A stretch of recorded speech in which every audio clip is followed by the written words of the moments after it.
আমরা কি পাবো না? এদিকে ও ম্যাডাম, এবার আমাদের জন্য নিয়ে আসিও এই যে আমাদের বিরিয়ানি। জং জং সবাই কিন্তু রোবট গার্ল প্রত্যেকটা টেবিলে খাবার পরিবেশন করে, যে ফেসবুকে ঝড় তুলে রেখেছে। আমরা তো হচ্ছে একটা টেকনোলজির যুগে আছি না।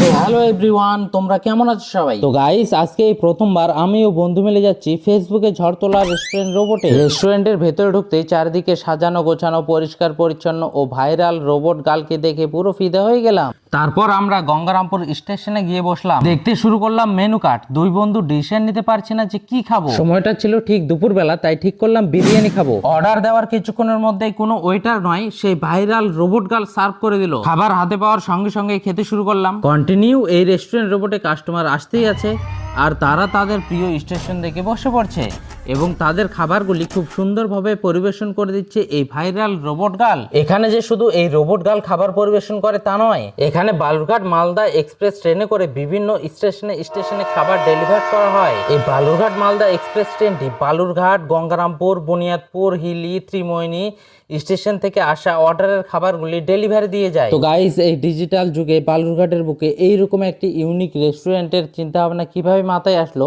সেই বিষয়ে সরাসরি রেস্টুরেন্টের ওনারের কাছ থেকে আমরা শুনবো। তো এই সেই ভাইরাল রোবট গার্ল যেখানে আমরা সবসময় প্রতিনিয়ত আমরা ফেসবুক পেজে পাই এবং খুবই ভাইরাল এই রোবট রেস্টুরেন্ট। তো সেই প্রসঙ্গে আমরা আজকে দাদাদেরকে পেয়ে গেছি। তো দাদাদের কাছে শুনবো যে এই মাথায় এভাবে ব্যবসা করা বিজনেসটা যেটা আসলো কী করে। আমরা তো হচ্ছে একটা টেকনোলজির যুগে আছি না, আর কি একটু ইউনিক কিছু করার ইচ্ছা। মানে সবাই তো একই রকম করছে, একটু নতুন কিছু। বালুরঘাটে যেহেতু আমরা একদম এক সাইডে আছি, বালুরঘাটে আশা করি এসব কিছু নেই, একটু নতুনত্ব কিছু আনার চেষ্টা করা, বিশেষ করে বাচ্চাদের জন্য আর কি। তো আমরা প্রতিনিয়ত বড় বড় হয়তো শহরে আমরা দেখে থাকি যে এরকম প্রচুর রোবট থাকে, আমরা পরিবেশনও হয়, বা এরকম দাদাদের ট্রেনও আছে, সেটাও পরিবেশন আমরা দেখেছি ফেসবুকের পেজে বা ইউটিউবে। কিন্তু বালুরঘাটে আমরা প্রথম এই দাদাদের কাছ থেকে এই জিনিসটা আমরা দেখতে পেলাম, যার জন্য আমরা খুবই উপকৃত। এবং আরও শুনবো যে এই ট্রেনটি আপাতত চলছে না, এটা কবে শুরু হবে? এটা আমাদের হচ্ছে নববর্ষ থেকে এটা চালু হবে। নববর্ষ থেকে ট্রেনটাও পরিষেবাটাও আমরা পাবো। যেখানে স্টেশন ওয়াইজ করা আছে, টেবিল করা আছে, বালুরঘাট, গঙ্গারামপুর, বুনিয়াদপুর, মালদা, এদিকে বালুরঘাট, তিরমণি, হিলি। এই রোবট গার্লের পরে মানে নর্মাল তো রেস্টুরেন্টও আছে, তো সেখানে এই রোবট গার্ল নেই, তো এটার ফলে কিরকম ব্যবসা কিরকম কি বাড়ছে? অবশ্যই বাড়ছে। সবাই একটা আকর্ষণ, যেহেতু বালুরঘাটে তো মানে বাচ্চাদের একটা, বিশেষ করে বাচ্চাদের একটা আকর্ষণ আছে, যাবো খাবার খাবো।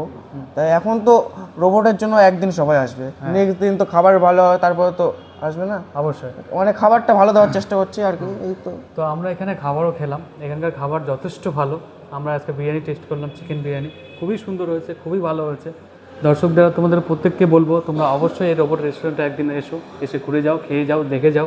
এরপরে ট্রেনের পরিষেবা শুরু হচ্ছে সেই বৈশাখ মাস থেকে, তোমরা অবশ্যই আসবে আশা রেখে, এবং এখানকার খাবার যথেষ্ট ভালো। তো দাদাকে অনেক ধন্যবাদ আজকে আমাদের সঙ্গে সহযোগিতা করার জন্য এবং খাবার পরিবেশন করার জন্য, খুবই ভালো হয়েছে। তো টাটা, তোমাদেরকে আবার দেখা হবে কোনো ব্লগে। Thank you. তো বন্ধুরা, এই রেস্টুরেন্টের বিষয়ে সবকিছুই তোমাদের সাথে শেয়ার করলাম। এই রোবট রেস্টুরেন্টে আসতে হলে তোমাদের অবশ্যই মনে রাখতে হবে, পাবলিক বাস স্ট্যান্ড ঢোকার আগেই হাতের বাঁদিকে। এই ভিডিওটিকে প্রচুর শেয়ার করো যাতে সবাই জানতে পারে, আসতে পারে। সবাই ভালো থেকো, সুস্থ থেকো, দেখা হচ্ছে আরো একটি নতুন ভিডিওতে। টাটা।